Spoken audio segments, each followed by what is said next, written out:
Hello everyone and welcome back to my channel. I hope you're all well. So in this video we are going to be reviewing Lion King, the live action remake of the 90s classic cartoon animation movie, The Lion King. Now the live action remake is a visual spectacular. It looks absolutely awesome. The musical score is great, the acting is great, and the visuals just look absolutely awesome. They've definitely been able to recapture the magic of the original and the intensity of certain situations in there as well, and have kind of made an awesome live action spectacular movie from that Disney classic.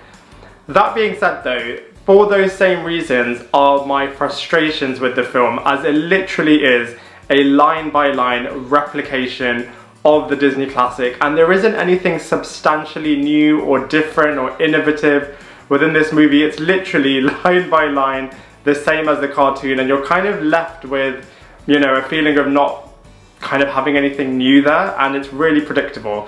So that's kind of why my main frustrations lie with this live action remake. And you know, I understand why they've done that, because you know, if they kind of strayed away from the source material and kind of changed up the formula too much or added new things, then they could have had an almighty backlash.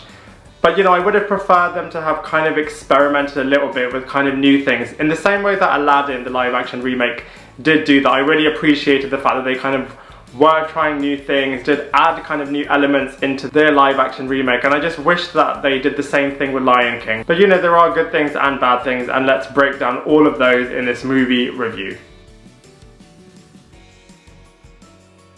So like I just said, the storyline is exactly like what you've seen before. There is a massive animal kingdom, and Mufasa is the lion emperor of the Pride Rock area. He has a brother called Scar who wants to also be the leader of the Pride Rock area, and that kind of starts off this brotherly rivalry between the two of them. Scar is next in line of the throne, but then Mufasa has a son called Simba who is now the new heir to the throne, and because of this, Scar is filled with jealousy and kind of goes down a very destructive path to do whatever it takes to get his hands on the Pride Rock King position. The movie is able to pack a massive emotional punch, and Timon and Pumbaa are back to bring the comedy value. So whilst it is a very predictable kind of formula and kind of sequence of events, it is still really enjoyable. So the characters of Lion King really do make it what it is. So we have Mufasa, who is a fantastic father figure. He's very protective over his son Simba. He takes his responsibility of kind of being ruler of Pride Rock very seriously. He's a very loving husband, and he's also very nice and pleasant with everyone around him.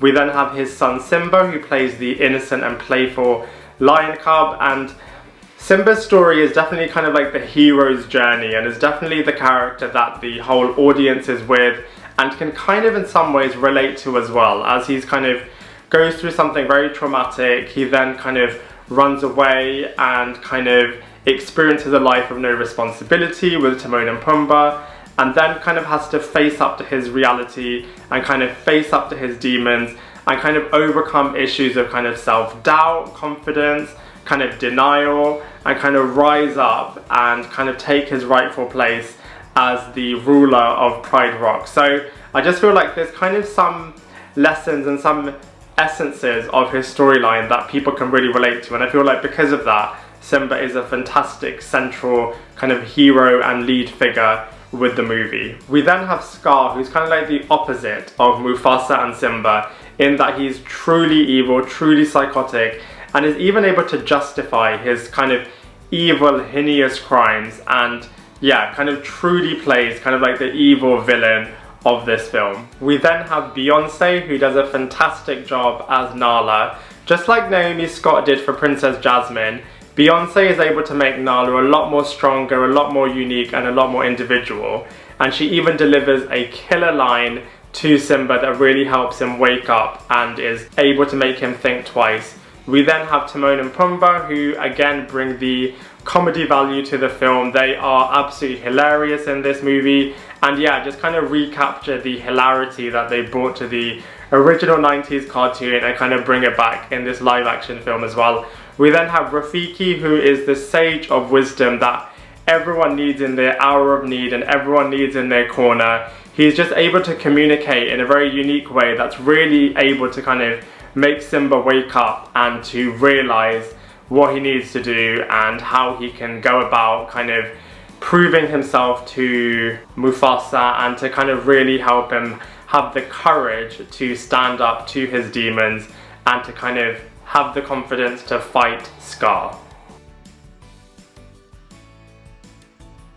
So like I said, the visuals in this movie are absolutely amazing. Lion King looks absolutely awesome in live action mode. All of the characters look really, really natural, really realistic. All of the scenes are very intense, very high stakes.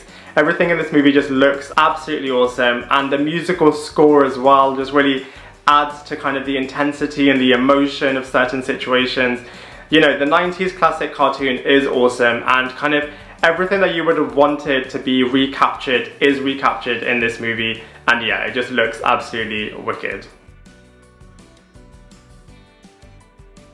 So in terms of comparisons, you know, it is nice that they've kind of made this movie into live action, and it is definitely worth seeing because it does look really, really awesome. But like I keep saying, it is a like-for-like exact remake of the 90s cartoon. And I guess comparatively, because they are so identical, I guess I do kind of prefer the 90s cartoon. One, because it's totally original, and two, because I feel like Scar just looks a bit better in the 90s cartoon. So out of the two of them, that's my slight preference. And I guess in terms of the other live action remakes, you know, whilst I have heavily criticised Aladdin for its casting and kind of what they do with certain characters, now I do really appreciate the fact that they kind of went above and beyond, kind of tried new things, were really innovative with the formula. So in terms of the live action remakes of the Disney classic movies, I do kind of prefer Aladdin to this film and the other live action remakes as well. So, you know, whilst it is worth seeing, comparatively speaking, I didn't like the Lion King live action remake as much as I did the original and as much as I liked other live action remakes. Overall, Lion King, the live action remake, is definitely a great movie. You know, they've recaptured the awesome intense storyline, the voice acting is awesome, the visuals are absolutely spectacular. It's definitely worth a watch. You know, like I keep saying, it is a like-for-like remake of the original cartoon, and I really just would have wanted a bit more, especially from the Lion King live-action remake film. Like I said before as well, I understand why they didn't kind of break the formula or try anything new. You know, it is a proven classic formula for this film, so, you know, if it ain't broken, why fix it? Get that totally. But I just would have wanted more from kind of this epic movie. Like I said, it's definitely worth a watch, but yeah, from my point of view, I just would have wanted more. And because of those reasons, I'm going to give it a 6 out of 10. I'd love to hear what you think, so please let me know in the comment section below. Otherwise, I look forward to seeing you in my next video.